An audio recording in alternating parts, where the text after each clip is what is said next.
Palavra da Verdade, a exposição bíblica com Hernandes Dias Lopes. Irmãos amados, nós vamos orar ao Senhor, pedir a bênção dEle para este momento de leitura e exposição das Escrituras. Curva sua fronte, por gentileza. Vamos falar com Deus. Pai, nós te adoramos pelo privilégio de nos reunirmos nesta manhã em tua casa. Os teus átrios são amáveis, e um dia na tua casa é mais proveitoso para nós do que 1000 dias fora dela. Aqui temos a promessa da tua presença e aqui temos a comunhão com teu povo. Agora que vamos abrir a tua palavra, suplicamos-te que tu nos ilumines a mente e o coração, que tu fales conosco, que todo o nosso pensamento seja levado cativo à obediência de Cristo, e que a tua palavra viva e poderosa encontre guarida no nosso coração nesta manhã. Assim oramos em nome de Jesus. Amém. Abra sua Bíblia comigo, por gentileza, no Evangelho de Jesus Cristo, conforme o relato de João, no capítulo 4, versos 43 a 54. João capítulo 4, versos 43 a 54.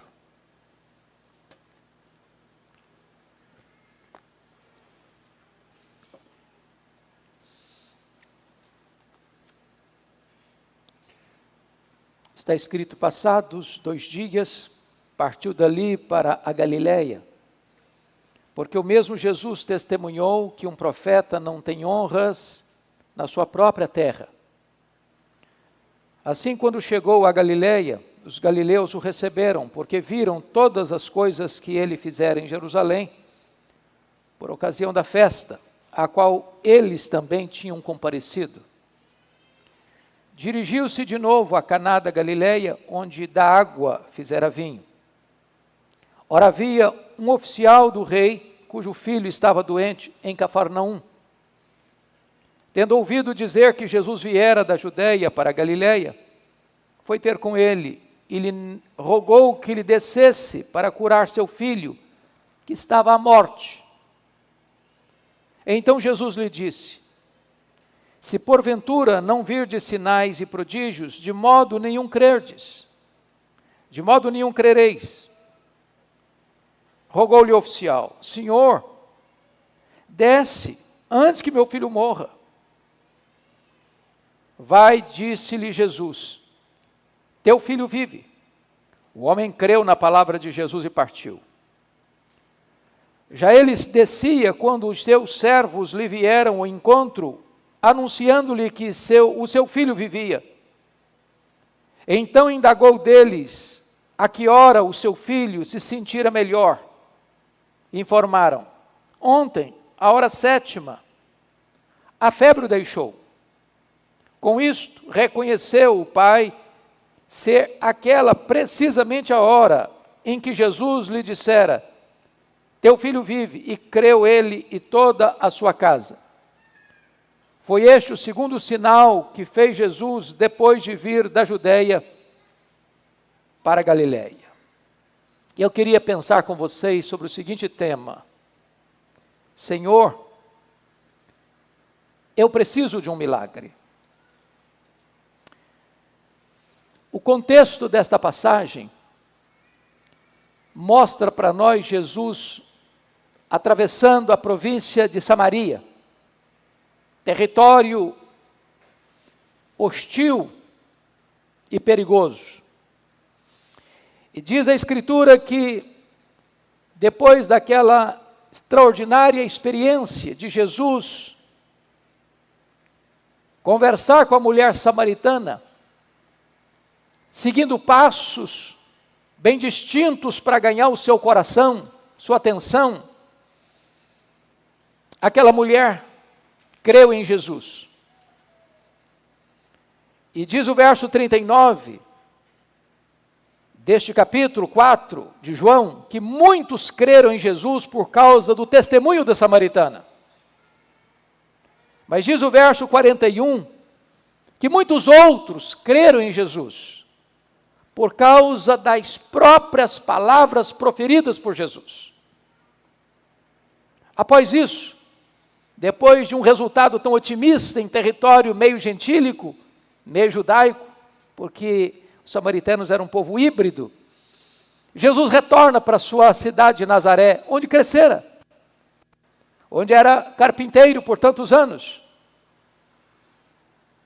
E a Bíblia diz que ali em Nazaré, Jesus não realizou muitos milagres por causa da incredulidade deles. E aqui chama atenção, à guisa de introdução, para 3 fatos. Primeiro, acostumar-se com o mensageiro e não atentar para a grandeza da mensagem é um perigo. Os nazarenos olhavam para Jesus como filho de Maria, como filho de José, como homem que cresceu entre eles, como carpinteiro. Estavam familiarizados demais com ele, acostumados demais em vê-lo todo dia. E este costume, esta familiaridade com Jesus, levou-os a pensar que ele era apenas um ser como eles, tão comum quanto eles. E eles não tinham olhos abertos para ver que Jesus era o Messias, era o Filho de Deus, era o Salvador do mundo. E por causa da incredulidade deles, Jesus ali não fez muitos milagres.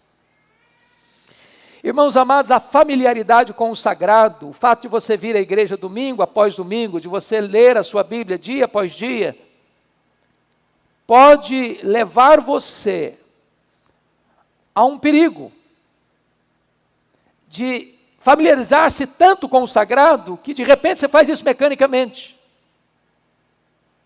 De longe eu estou sugerindo que você não deva ler a Bíblia todo dia, que você não deva vir à igreja com assiduidade. Ao contrário.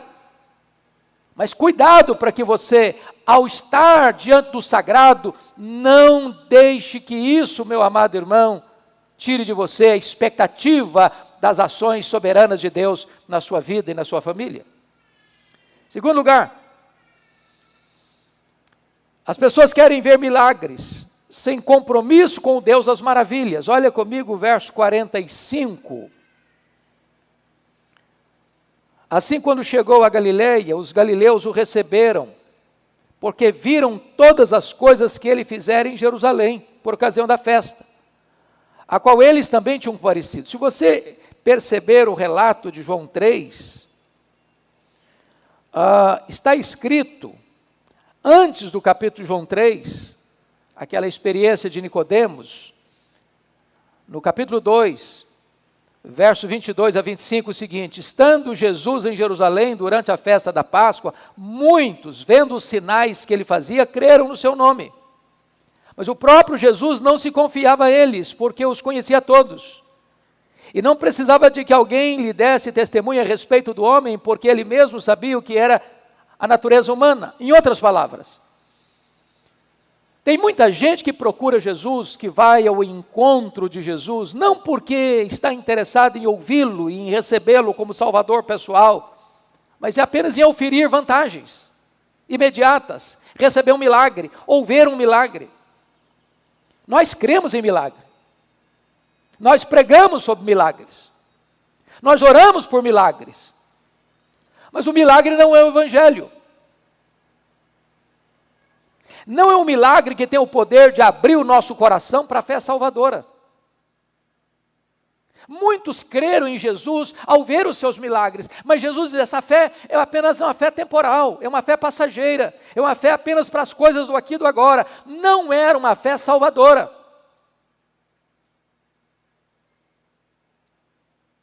Assim também, como os judeus lá do sul de Jerusalém, aqui também no norte, os galileus querem ver milagres, estão ávidos por milagres, correm atrás de milagres, mas Jesus não confia neles.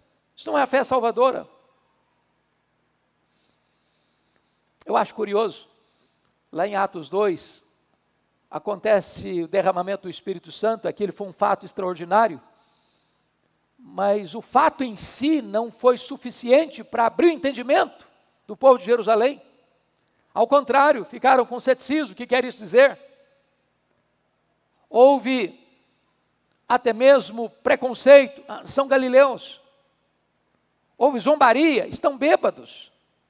Entretanto, quando Pedro se levantou para pregar e pregou uma mensagem cristocêntrica, os corações foram compungidos. E cerca de 3.000 pessoas foram convertidas a Cristo. A terceira coisa que eu quero trazer à tona é que a incredulidade fecha a porta às intervenções de Deus. Está lá em Mateus 13:58. E não fez ali em Nazaré muitos milagres por causa da incredulidade deles. Eu não sei quanto a você, irmão, o fato de a gente vir à igreja, domingo após domingo, quantas vezes você vem para a casa de Deus sem qualquer expectativa? Você vem por um hábito, você vem por um costume, você vem porque você gosta de vir, e é bom que venha mesmo. Alegrei-me quando me disseram, vamos à casa do Senhor. Por outro lado, a gente vem por vir. Não espera nada, não tem expectativa de nada, não espera receber nada também, botou a vida espiritual no piloto automático. E sabe, irmãos, isso pode nos levar a ter a mesma situação dos habitantes de Nazaré. Ali Jesus não faz milagres, ali Jesus não opera as maravilhas, não porque não tenha poder de fazê-lo, não porque a incredulidade do povo impede que ele faça, porque perdeu o poder, não, mas ele não faz.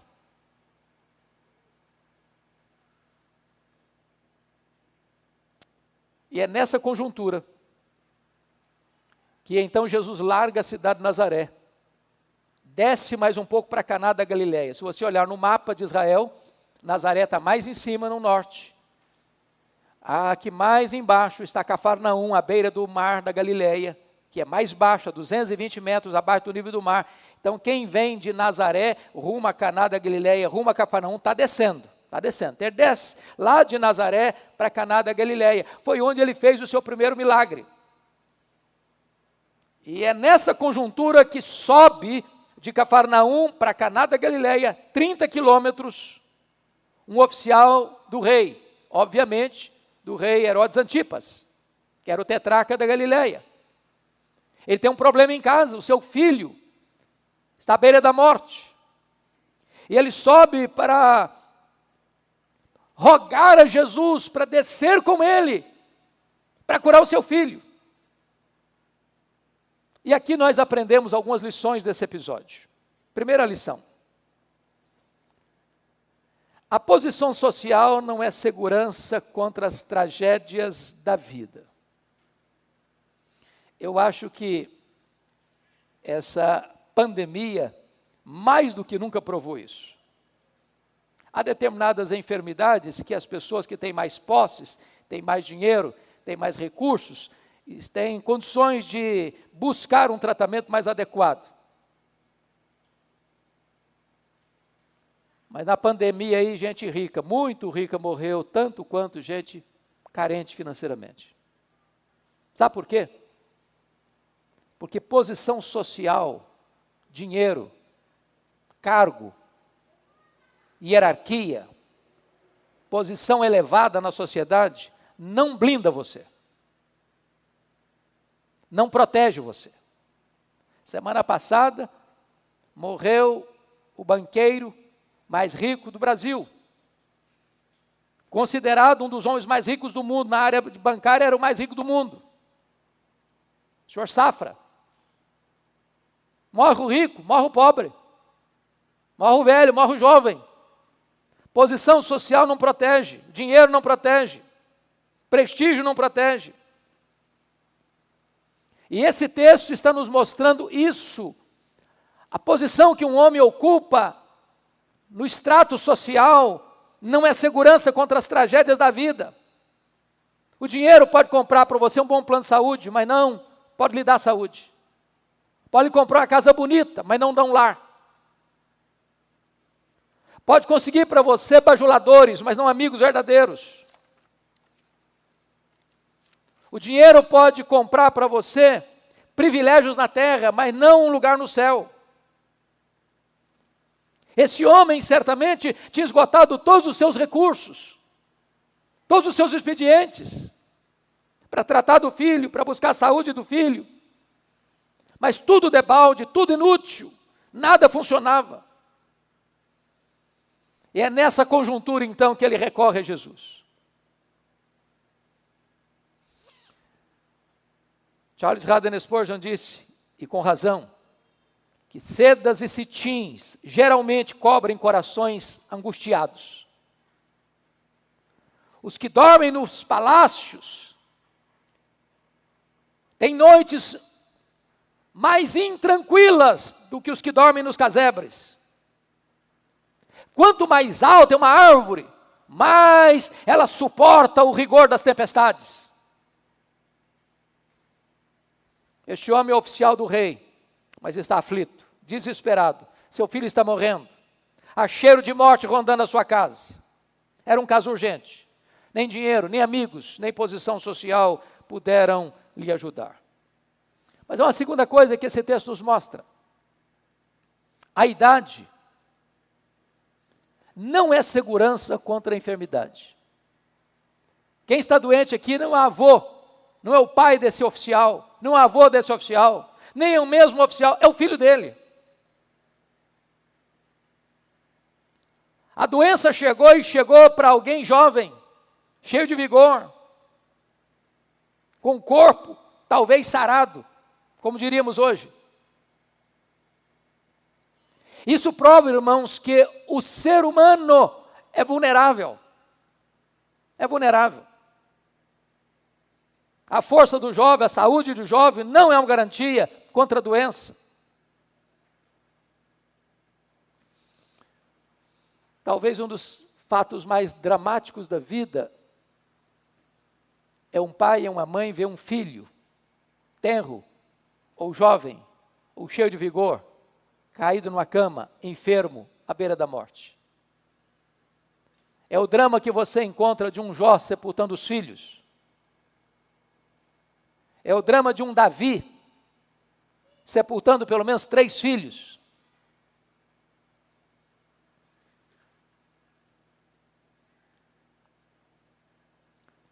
Me permita, Luiz Egídio, me citar você. Eu tive um relacionamento muito estreito com o seu querido pai. Para mim, um dos homens mais distintos que eu tive o privilégio de conviver, Dr. Adelson Cunha. Foi secretário de saúde do Estado do Espírito Santo. Gostava muito de ir lá na sua casa para bater papo com seu pai, longas conversas. Um dos homens mais polidos que eu conheci.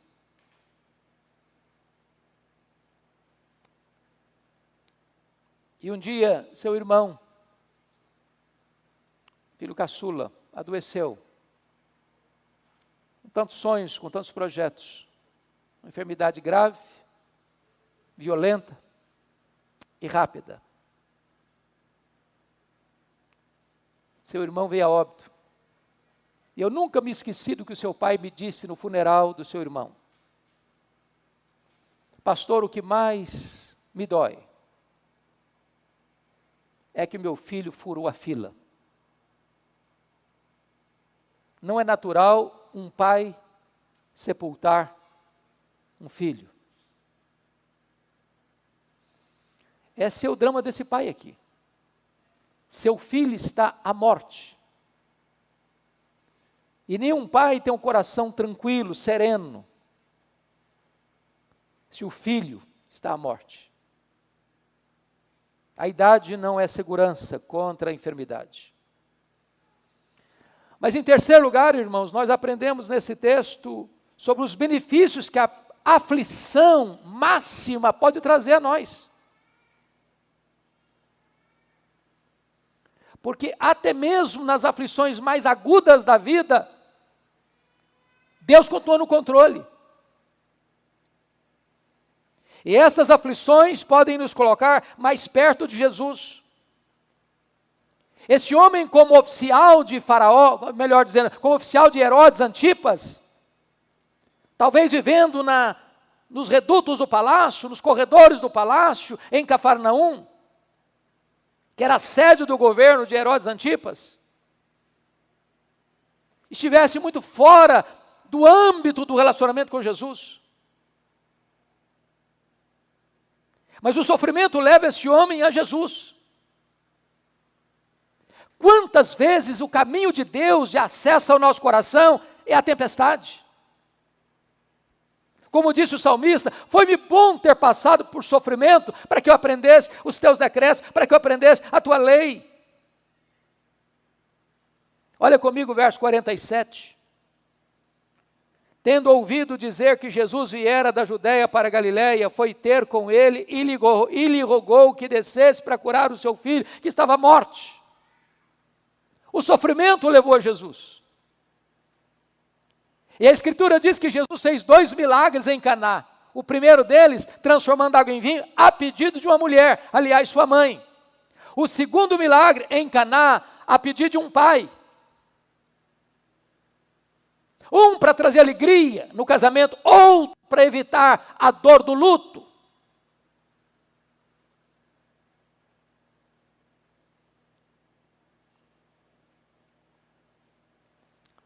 Eu conheço e você também algumas pessoas que, diante da correria da vida, vieram a Cristo na hora da dor. E encontraram nele refúgio, encontraram nele cura, encontraram nele consolo, encontraram nele perdão, encontraram nele a vida eterna. É o caso desse homem. Mas em segundo lugar, veja comigo, que a insistência para que Jesus vá com ele à sua casa. Olha comigo o verso 49. Diante da resposta de Jesus no verso 48, então Jesus lhe disse: se porventura não virdes sinais e prodígios, de modo nenhum crereis. Rogou-lhe o oficial: Senhor, desce antes que o meu filho morra. Eu não sei quanto a você, queridos, eu creio, louvado seja Deus, que nenhum de nós aqui está com alguém doente nas últimas, à beira da morte em casa. Mas há outros perigos que rondam a nossa casa. Há outros motivos de angústia e dor que cercam a nossa vida. E talvez você veio aqui hoje, nesta manhã, dizendo: Senhor, eu preciso de um milagre. Na minha casa, na minha vida, no meu casamento, no relacionamento com os meus filhos, na minha família.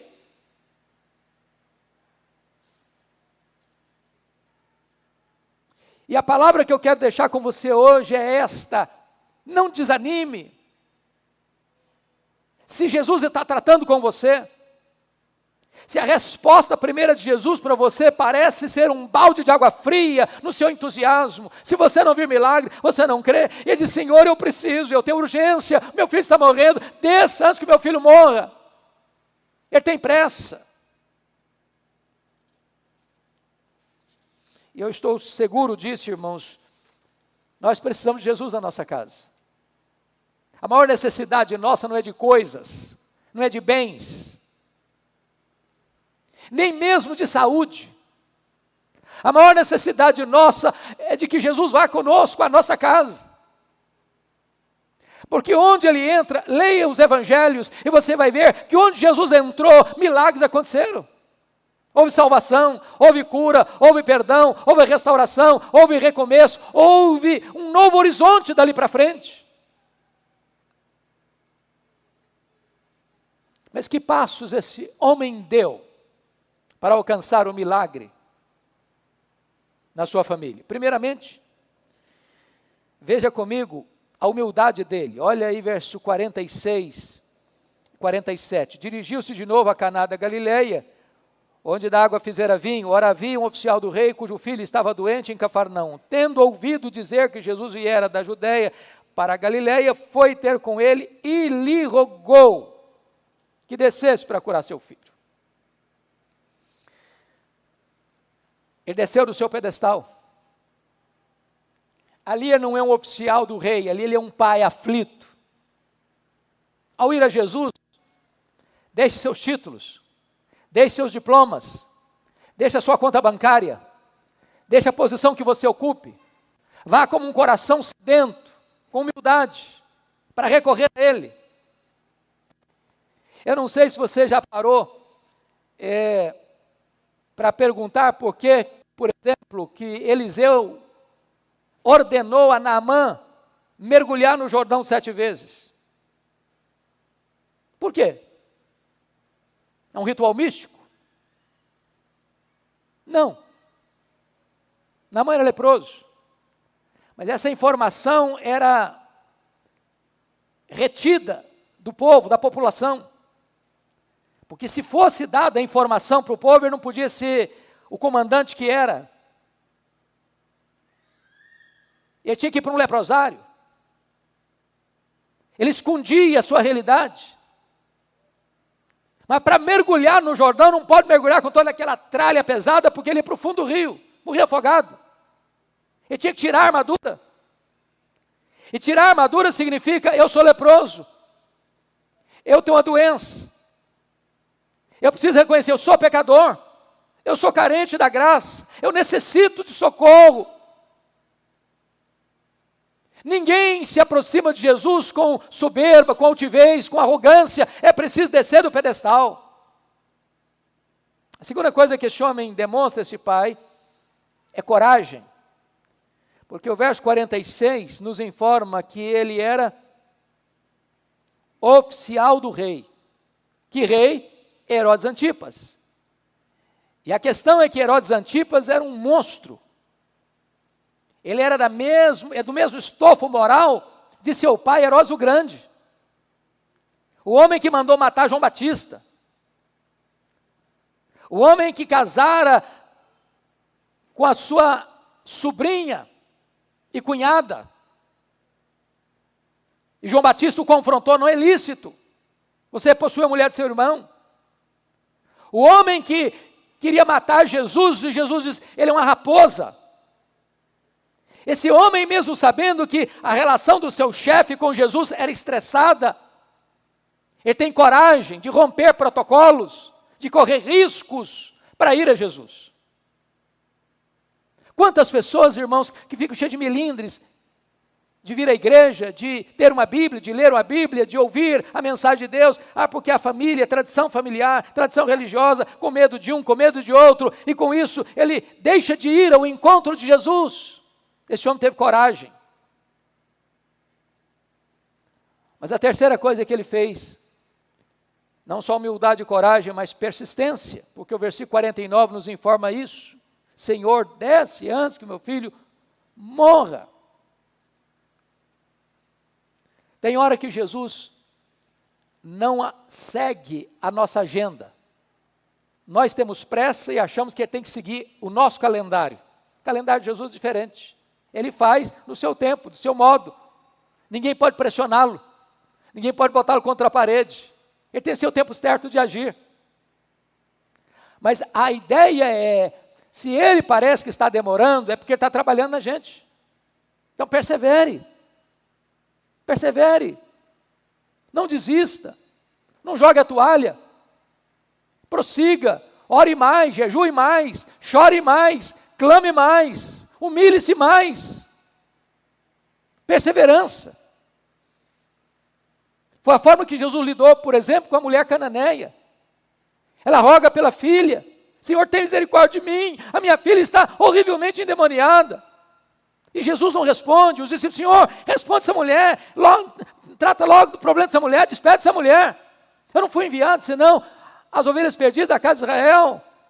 Não é bom tirar o pão dos filhos e lançá-lo aos cachorrinhos? Senhor, eu me contento com as migalhas que caem das mesas. Diz, mulher, grande a tua fé, seja feito conforme a tua fé. E a filha dela ficou liberta e curada. Às vezes a gente enfrenta uma dificuldade e desiste. Às vezes a gente enfrenta uma dificuldade e vira as costas. Às vezes a gente enfrenta uma dificuldade e começa a praguejar. Em nome de Jesus, persevere até você ver os milagres de Deus na sua casa, na sua família.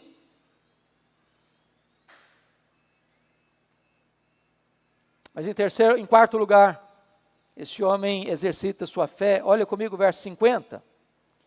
Vai, disse-lhe Jesus, teu filho vive. O homem creu na palavra de Jesus e partiu. Que coisa maravilhosa. Ele queria que Jesus descesse com ele. Jesus não desceu, mas atendeu o seu pedido. Vai, teu filho vive. E ele creu. E quem crê, descansa. Quem crê, não duvida. Foi o que Jesus disse para Marta. Agora não adianta mais, Senhor, já cheira mal. Diz Marta, se creres, verás a glória de Deus.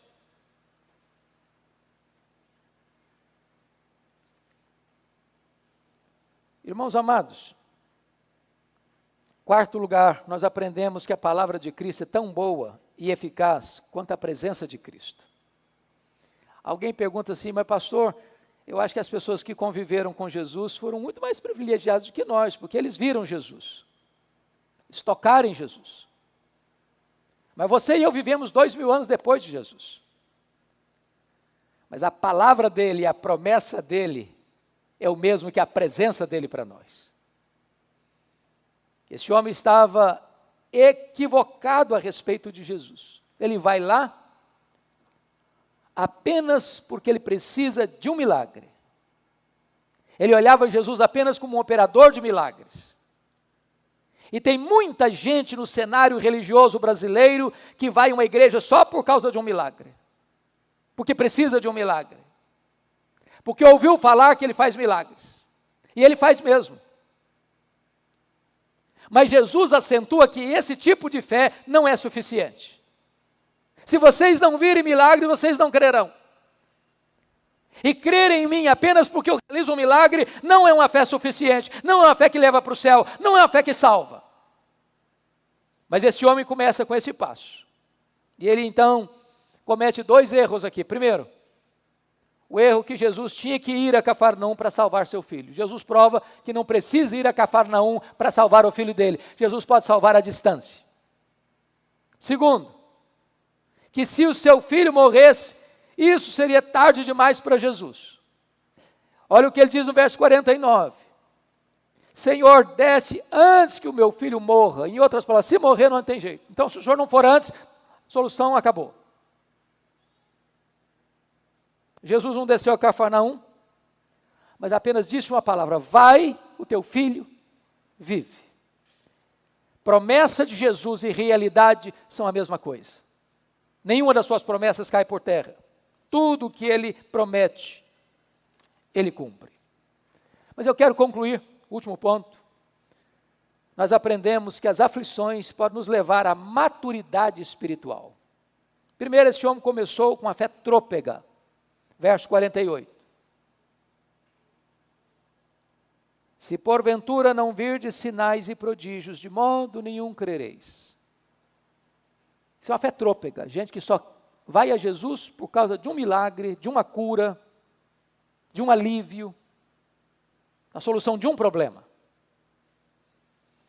Mas, em segundo lugar, a sua fé vacilante tornou-se uma fé confiante. No verso 50, vai, disse-lhe Jesus, teu filho vive. O homem creu na palavra de Jesus e partiu. Ele não disse, Senhor, vão comigo. Senhor, se o senhor não for, não vai resolver. Não, ele creu. E o nosso papel é crer na palavra de Jesus. Você tem a Bíblia, a palavra de Deus, escrita. As promessas de Deus estão aqui. Leia, creia, obedeça. Terceiro, a sua fé confiante tornou-se fé confirmada. Versos 51 a 53 diz que enquanto ele descia, eu estou falando de 30 quilômetros de Caná da Galileia a Cafarnaum, enquanto ele está descendo, gente da sua casa está subindo. Encontram-no no meio do caminho. Disseram, olha, teu filho está bem, a febre o deixou. E ele averigua, que horas aconteceu isso? Ao receber a informação, ele chega à conclusão que A febre deixou o seu filho no exato momento em que Jesus disse: vai, o teu filho vive. A fé confiante é agora a fé confirmada. Mas finalmente, a sua fé confirmada tornou-se uma fé contagiante. Olha comigo os versos 53, porque está escrito: com isso reconheceu o pai ser aquela precisamente a hora que Jesus lhe dissera: teu filho vive, e creu ele toda a sua casa. Toda a sua casa. Bendito seja Deus, porque quando você crê, você abre a porta da salvação também para a sua família. Crê no Senhor Jesus e será salvo tu e a tua casa. E foi o que aconteceu na casa daquele homem.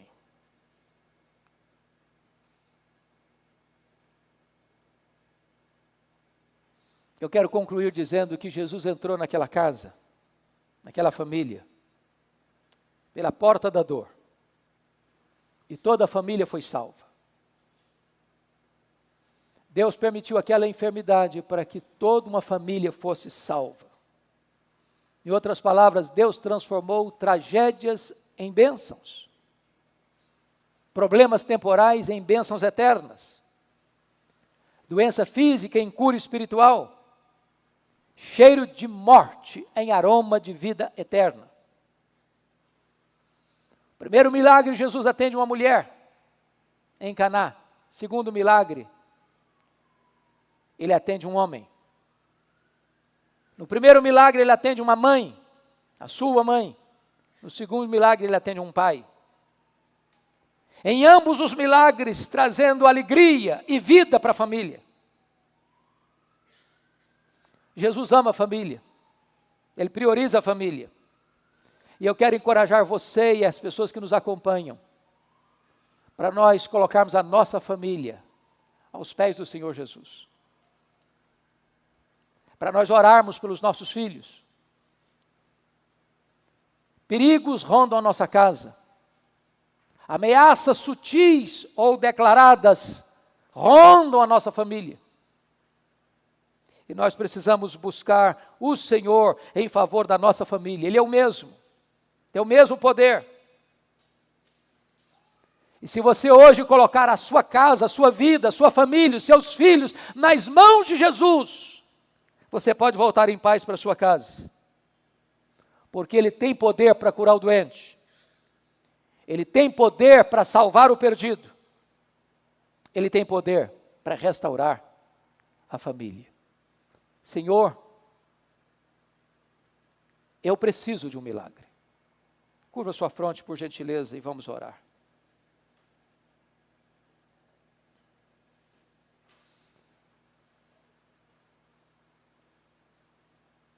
Como é que está a sua casa? Como é que está a sua família?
Que milagre hoje você precisa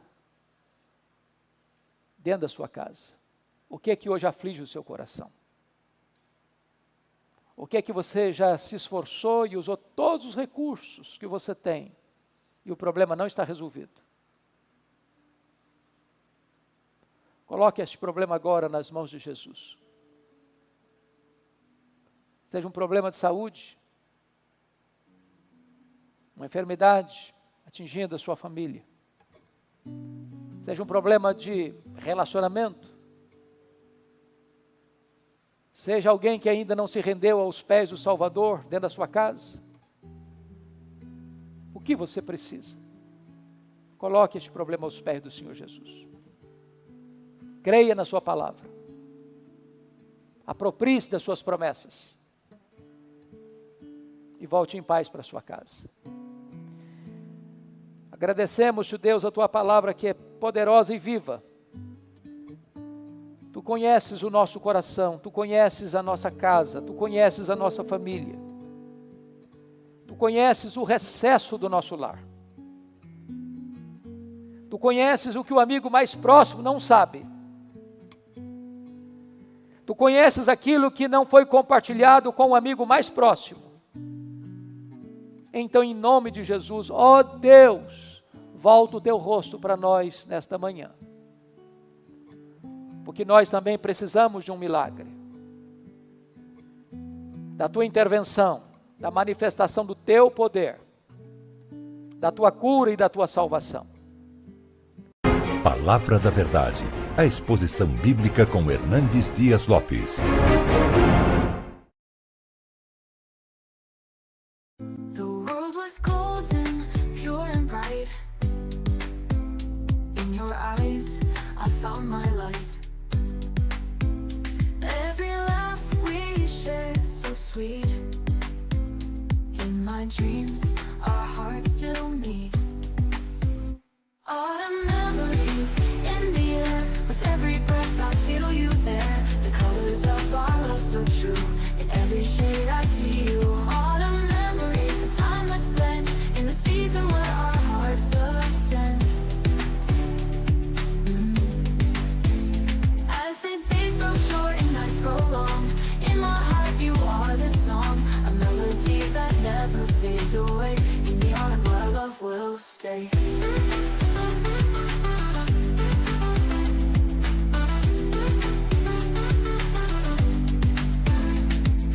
Walking through the forest paths,